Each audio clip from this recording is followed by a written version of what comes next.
Advocate દરજ્જે છેલ્લા 5 વર્ષથી શામજી વેલજી વિરાણી ટ્રસ્ટને ક્યાંક ને ક્યાંક વિવાદમાં ઢસડવાના જે પ્રયત્નો ચાલુ થયા હતા, પરસોત્તમભાઈ પીપળિયા દ્વારા ગ્રાઉન્ડ બચાવો સમિતિ, વિરાણી બચાવો સમિતિના નેજા હેઠળ જેમને કાયદાકીય ક્યાંય સમર્થન ન હતું, પણ એક આંદોલનના સ્વરૂપે જુદી જુદી આંદોલનાત્મક કાર્યક્રમો ચાલુ થયા હતા.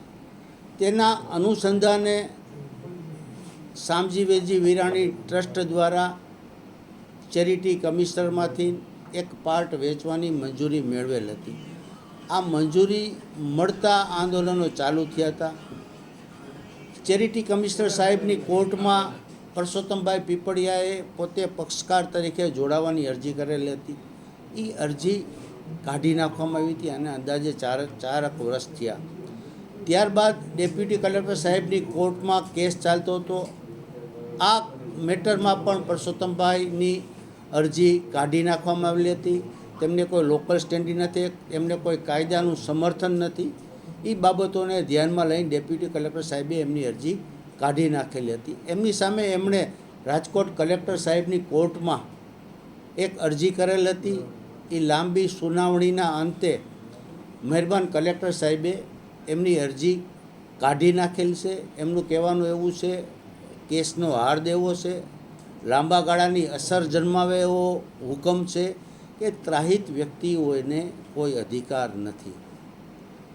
તંત્ર અને શામજી વેલજી વિરાણી સાથેના જે કાંઈ કેસો છે એમાં શામજી વેલજી વિરાણી જવાબ આપવા બંધાયેલું છે, પણ કોઈ ત્રાહિત વ્યક્તિ, કોઈ સગીરના વાલી દરજ્જે કે વિરાણીમાં અમે ભણ્યા હતા એટલે અમારે આ કરવું જોઈએ એવી જે વાતો હતી, એ વાતોનો ફુગ્ગો ફૂટી ગયો છે.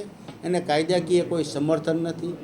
આપ સર્વના માધ્યમથી રાજકોટ કલેક્ટર સાહેબ જે હિંમતભર્યો ચુકાદો આપ્યો છે, એ સમગ્ર સૌરાષ્ટ્રની અંદર લાંબા ગાળાની અસર જન્માવશે કે રાજકોટમાં છેલ્લા ઘણા ટાઈમથી જુદી જુદી બાબતો, જુદી જુદી પ્રવૃત્તિમાં નામ ઠામ ઠેકાણા વગર અથવા નામ ઠામ ઠેકાણા સાથેની અરજી કરવામાં આવતી હતી.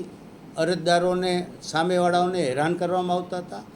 આ મહેરબાન કલેક્ટર સાહેબના હુકમથી આવી બધી બાબતો ઉપર રોક લાગશે. હાલના તબક્કે શામજી વેલજી વિરાણી ટ્રસ્ટ અહીંયા અદ્યતન બિલ્ડિંગ ઊભું કરવાનું છે. આગામી દિવસોમાં જુદી જુદી ફેકલ્ટીઓ અહીંયા ચાલુ થઈ ગઈ છે. પ્રાથમિકથી કોલેજ સુધીનું શિક્ષણ હાલે ચાલુ છે. શિક્ષણના હેતુ માટે જે કાંઈ કરવું પડશે એ શામજી વેલજી વિરાણી ટ્રસ્ટ કરશે, પણ કોઈ વેચવાની વાત હાલના તબક્કે નથી. અમે તો ડે 1 થી કહીએ છીએ કે પરસોત્તમભાઈનો કોઈ અધિકાર નથી. તંત્ર જે અમને પૂછશે એનો અમે જવાબ આપવા બંધાયેલા છીએ.